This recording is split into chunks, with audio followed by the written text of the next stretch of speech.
안녕하세요. 웰스겸연구소 정을 소장입니다. 자, 오늘은 7월 2주차 CU 프리뷰를 저와 함께 이제 보도록 하겠습니다. 자, 7월 2주차 CU 프리뷰는요, 이제 첫 번째 장은 이렇게 구성되어 있습니다. 이제 국세청, AI나 빅데이터를 활용해서 세무조사 대상자를 선정할 수 있다라는 겁니다. 얼마 전에 국세청에서 보도자료를 냈는데, 이제 국세청에서 활용하기 시작한 빅데이터 분석이 이제 가능해져서 올해 8월부터 이제 금융거래 분석 시스템 본격 가동한다고 합니다. 그러면 이제 차명 계좌 금융 정보에 엔티스 과세 정보에 그다음에 이제 빅데이터 금융거래 분석을 통해서 이제 차명 거래가 의심되거나 남의 명의를 빌리거나 거짓 영수증이나 아니면 매출 누락을 하거나 이런 것들을 다 이제 빨리빨리 캐치해서 세무조사 대상자를 선정할 수 있다는 얘기죠. 이거는 우리나라 국세행정이 상당히 선진국이 됐다는 좋은 측면도 있지만 이제 과거 관행으로 세금을 좀 탈세했던 이제 사업자들 같은 경우는 이제 경종을 울리는 하나의 메시지가 아닌가 싶어요. 그래서 앞으로는 좀 제대로 세금 신고해야 되고 합법적인 방법에서 비용 처리할 수 있는 방법을 찾는 게 좋을 것 같다는 걸 좀 말씀드리고 싶고요. 그다음에 두 번째가 이제 불공정 탈세 등의 효과적 대응을 이제 AI나 빅데이터를 활용해서 할 수 있다라는 겁니다. 그리고 납세자들 같은 경우, 특히 개인소득세 신고하신 분들 같은 경우는 미리 채용 서비스를 지금 국세청에서 제공을 해줘요. 이거 보면 정말 놀랍죠. 자기가 이제 개인 사업자분 같은 경우에 자기가 이제 예를 들어서 매입을 끊거나 했을 때 이게 이제 업무 관련 여부 판단을 알아서 해주니까 실제로 많은 분들이 미리 채용 서비스가 먼저 채워져 있는 것 외에 추가로 신고한 게 없다고 그러더라고요.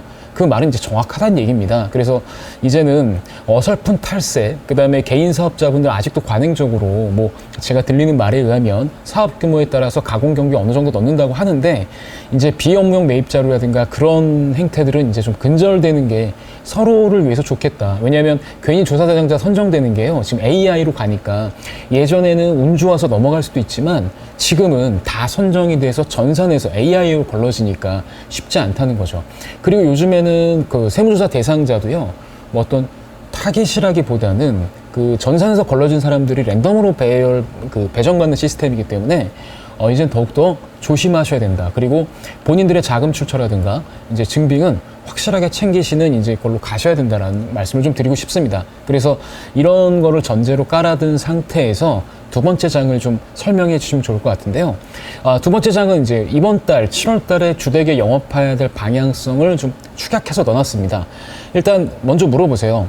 개인 기업이라면 사장님, 법인 기업이라면 대표님, 올해 상반기 매출은 어떻습니까?로 물어보십시오. 왜냐하면 7월은 부가세 일기 확정 신고의 달입니다. 그래서 6월 달까지의 결산이 어느 정도 돼 있다고 보시면 되거든요. 그런데 이제 개인 사업자 중에 올해 매출이 증가하신 법인들이 있어요. 항상 보면 경기가 안 좋아도 되는 업종은 되더라고요. 그리고 요즘에 신유망 산업들 같은 경우 잘 된다라면, 특히 개인 사업자라면 성실 신고 확인을 좀 대상을 지금 한번 체크해 보셔야 됩니다. 성실이 되고 나서 법인 전환하시는 건 늦습니다. 왜냐하면 성실자가 3년간 따라다니거든요. 그럼 사전에 반기 한번 해보고 더 늘어날 것 같다면 사전적으로 조치하시는 게 필요한 거죠. 그래서 농림업이나 도소매 같은 경우 매출 기준으로 15억, 제조나 이런 건 7억 5천, 서비스업 등은 한 5억 정도니까 아마 개인 사업자가 많은 게 서비스나 이쪽일 거예요. 그럼 서비스 업종이라면 올 상반기에 예를 들어서 매출이 한 3억 찍었다. 그러면 이제 올해 되는 게 확실한 거죠. 그럼 그런 기업들은 이제 법인 전환을 빨리 준비하시는 게 좋겠다라고 좀 말씀드리면 좋겠습니다. 그리고 만약에 올해 처음 성실신고 확인 대상이 될 가능성이 높다라면요, 개인 사업자가 법인 전환을 검토하는 거 설명드리면서 이런 얘기까지 같이 말씀드리면 좋을 것 같아요.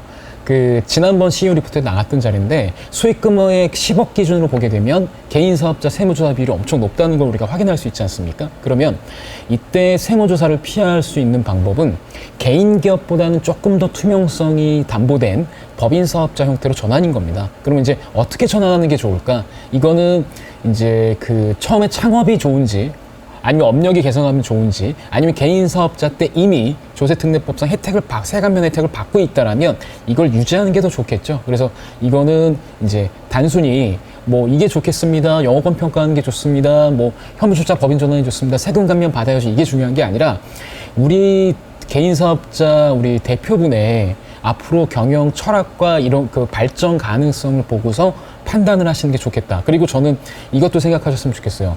현금 누락 부분이라든가 아니면 리베이트라든가 뭔가 그 접대비 처리가 불가능한 항목들이 좀 많이 있다라고 한다면 글쎄요, 이 전환을 할 때 조금 더 신경을 쓰시는 게 맞다고 좀 생각이 듭니다. 그 다음에 2월 결손금이 있거나 아니면 은행에 차입이 있거나 한다면 이런 것들 다 체크하면서 어느 게 날지, 그리고 특히 부동산을 소유하고 있다면 이 부동산을 같이 갈지 말지 이것도 한번 검토를 해보셔야 됩니다.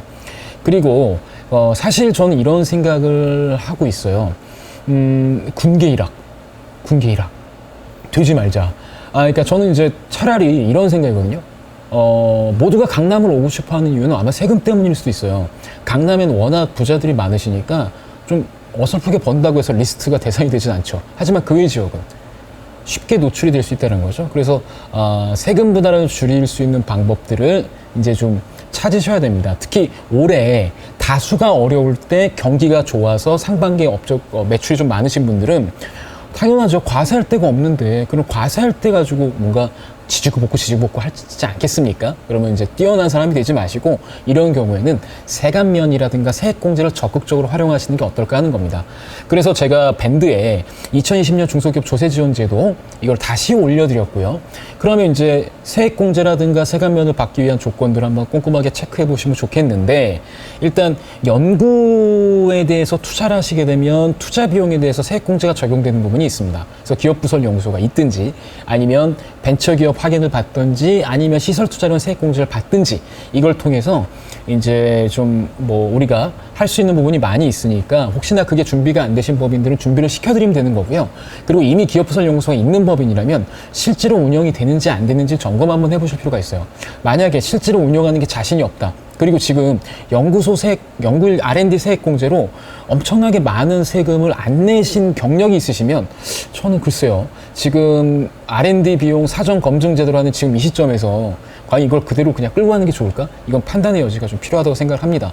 그 다음에 혹시 고용이 증가하고, 매출이 잘 일어나면 고용이 증가하잖아요. 고용이 증가하게 되면 청년이라든가 고용을 증대시키면 뭐 수도권 과밀역 조건이 외라면 1인당 1,200만 원 세액공제가 적용되니까 이 부분하고, 그 다음에 근로자의 총급여가 그 보통 중소기업의 이제 평균 임금 증가율이 3.8%보다 직전 3년 동안 증가했다고 한다면 이로 인한 세금 감면, 세액공제 혜택이 받을 수 있으니 이 점도 한번 체크 한번 해보셔도 되죠. 그 다음에 성과공유제 같은 것들을 도입을 해서 어차피 직원들에게 매년 성과금을 지급하고 있다면 성과공유제 등록을 하셔서 성과금 지급하는 금액의 10% 정도 세액공제 받을 수 있는 이런 고용 증가와 급여를 올린 거에 대한 세액공제를 좀 받으셔서 세금 부담을 줄이는 것도 한번 체크해 보실 만합니다. 그리고 연말에 가게 되면 내년에 그 고용을 증가하겠다고 약정을 하게 되면 세무조사 면제해주는 제도도 있으니까 이것도 같이 한번 체크하셔서 올해 만약에 이익이 나는 법인이라면 괜히 표적이 돼서 세무조사 리스크 당하지 마시고, 그리고 괜히 무리하지 마시고 합법적인 절세 측면, 연구비의 투자라든가 고용을 증가하거나 이런 것들을 통해서 지금 미리 준비하셔서 절세하시는 게 어떨까 하는 거죠. 그래서 2020년 7월은요, 일단 부가세 1기 확정 신고를 바탕으로 해서 차후에 2021년 3월에 법인세 낼 것, 그 다음에 2021년 5월에 소득세 낼 것을 미리 절세하는 방향으로 영업을 하시면 어떨까 합니다.